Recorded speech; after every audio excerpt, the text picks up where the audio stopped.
Here I've got Samsung Galaxy S20 and let me show you how to change screen timeout on the following device. So at first let's open the list of all applications, then find and select the settings.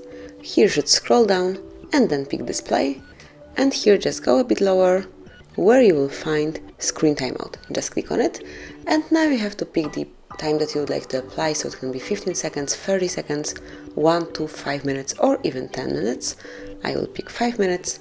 And this is it. As you can see, screen timeout has been changed, and from now on, after 5 minutes of inactivity, your Samsung will fall asleep. So this is it. This is how you can smoothly and easily change screen timeout on your Galaxy S20. Thank you for watching. Please subscribe our channel and leave the thumbs up.